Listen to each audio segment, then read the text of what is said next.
जय श्री कृष्ण भक्तों, कार्तिक का पावन महीना चल रहा है। इस महीने में हम जो भी दान, स्नान, दीपदान, कथा श्रवण करते हैं, कार्तिक का महात्म्य सुनते हैं, उससे हमारे सभी कष्ट दुख दूर होते हैं। और कार्तिक मास में पूजा अर्चना से प्रभु विष्णु के साथ साथ माँ लक्ष्मी की कृपा भी हम पर सदा बनी रहती है। माँ लक्ष्मी का वास विष्णु भगवान सहित हमारे घर में होता है। तो आज शुरू करते हैं अध्याय 3। थोड़ा भगवान का नाम ले लेते हैं पहले। श्रीमन्नारायणे नारायणे हरि हरि, श्रीमन्नारायणे नारायणे हरि हरे, लक्ष्मी नारायणे नारायणे हरि हरे, श्रीमन्नारायणे नारायणे हरे हरे। बोलो जय श्री कृष्ण भगवान विष्णु भगवान की जय। सत्यभामा ने कहा, हे प्रभु, आप तो सभी काल में व्यापक और सभी काल आपके आगे एक समान हैं। फिर कार्तिक मास ही सभी मासों में श्रेष्ठ क्यों है? आप सभी तिथियों में एकादशी और सभी मासों में कार्तिक मास को ही अपना प्रिय क्यों कहते हैं? इसका कारण बताइए। भगवान श्री कृष्ण ने कहा, हे भामिनी, तुमने बहुत अच्छा प्रश्न किया। मैं तुम्हें इसका उत्तर देता हूँ, ध्यान पूर्वक सुनो।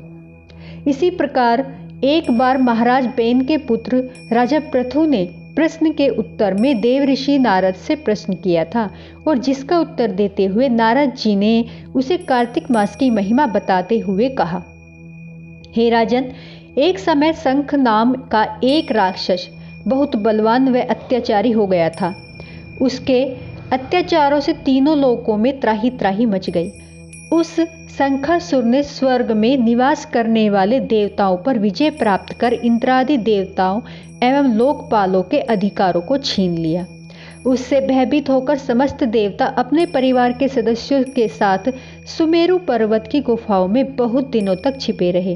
तत्पश्चात वे निश्चित होकर सुमेरु पर्वत की गुफाओं में ही रहने लगे।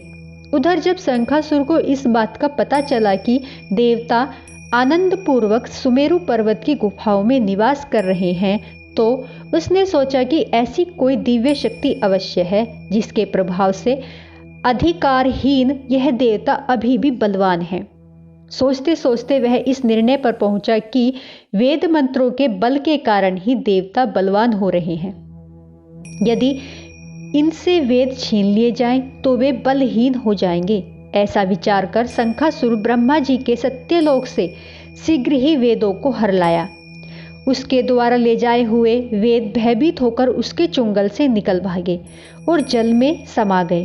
शंखासुर ने वेद मंत्रों तथा बीज मंत्रों को ढूंढते हुए सागर में प्रवेश किया, परंतु न तो उसको वेद मंत्र मिले और न ही बीज मंत्र।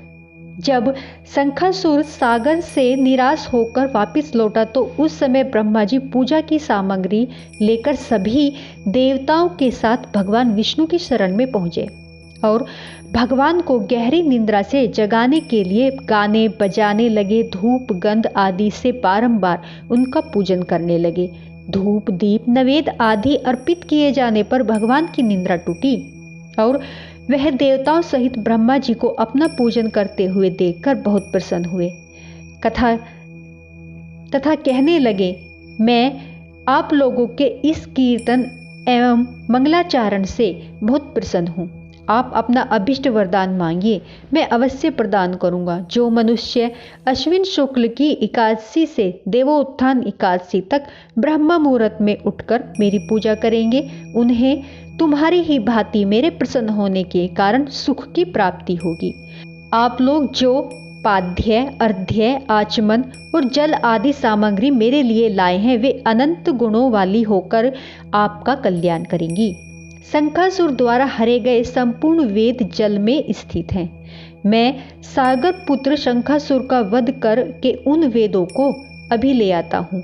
आज से मंत्र बीज और वेदों सहित मैं प्रतिवर्ष कार्तिक मास में जल में विश्राम किया करूँगा। अब मैं मत्स्य रूप धारण करके जल में जाता हूँ। तुम सब देवता भी मुनीश्वरों के साथ मेरे साथ जल में आओ। इस कार्तिक मास में जो श्रेष्ठ मनुष्य प्रातःकाल स्नान करते हैं, वे सब यज्ञ के अवभृत स्नान द्वारा भली भांति नहा लेते हैं। हे देवेंद्र, कार्तिक मास में व्रत करने वालों को सब प्रकार के धन, पुत्र पुत्री आदि देते रहना और उनकी सभी आपत्तियों की रक्षा करना। हे धनपति कुबेर, मेरी आज्ञा के अनुसार तुम उनके धन धान्य की वृद्धि करना, क्योंकि इस प्रकार का आचरण करने वाला मनुष्य मेरा रूप धारण करके जीवन मुक्त हो जाता है। जो मनुष्य जन्म से लेकर मृत्यु पर्यंत विधि पूर्वक इस उत्तम व्रत को करता है वह आप लोगों का भी पूजनीय है। कार्तिक शुक्ल पक्ष की एकादशी तिथि को तुम लोगों ने मुझे जगाया है, इसलिए यह तिथि मेरे लिए अत्यंत प्रिय और माननीय है। हे देवताओं, यह दोनों व्रत नियम पूर्वक करने से मनुष्य मेरा सानिध्य प्राप्त कर लेते हैं और इन व्रतों को करने से जो फल मिलता है वह अन्य किसी व्रत से नहीं मिलता। अतः प्रत्येक मनुष्य को सुखी और निरोग रहने के लिए कार्तिक महात्म्य और एकादशी की कथा सुनते हुए उपयुक्त नियमों का पालन करना चाहिए। तो बोलो विष्णु भगवान की जय। आज हमारा तीसरा अध्याय समाप्त होता है। आज हम तुलसी माता की कथा का स्मरण करेंगे। बोलो तुलसी मैया की जय। कार्तिक महीने में एक बुढ़िया माई तुलसी जी को सींचा करती थी और कहती थी, हे तुलसी माता, सत्य की दाता, मैं तेरा बिड़ला सींचती हूँ। मुझे बहू दे, पीताम्बर की धोती दे, मीठा मीठा घास दे, बैकुंठ का वास दे, चटक की चाल दे, पटक की मोत दे, चंदन का काठ दे, रानी सा राज दे, दाल भात का भोजन दे, 11 की मोत दे, कृष्ण जी का कांधा दे। तब तुलसी माता यह सुनकर सूखने लगी तो भगवान ने पूछा कि हे तुलसी, तुम क्यों सूख रही हो? तुलसी माता ने कहा कि एक बुढ़िया रोज आती है और यह बात कह जाती है, मैं सब बात पूरी कर दूं, लेकिन कृष्ण जी का कांधा कहाँ से लाऊंगी? तो भगवान बोले, जब वो मरेगी तो मैं अपने आप कांधा दे दूंगा, तो बुढ़िया माई से कह देना। बाद में बुढ़िया माई मर गई। सब लोग आ गए। जब माई को ले जाने लगे तो वह किसी से ना उठी। तब भगवान एक 12 वर्ष के बालक का रूप धारण करके आए। बालक ने कहा, माँ कि मैं माता बुढ़िया माई के कान में एक बात कहूँगा तो बुढ़िया माई उठ जाएगी। बालक ने कान में कहा, बुढ़िया माई मन की निकाल ले, पीताम्बर की धोती ले, मीठा मीठा घास ले, बैकुंठ का वास ले, चटक की चाल ले, पटक की मोत ले, कृष्ण जी का कांधा ले। यह सुनकर बुढ़िया माई हल्की हो गई।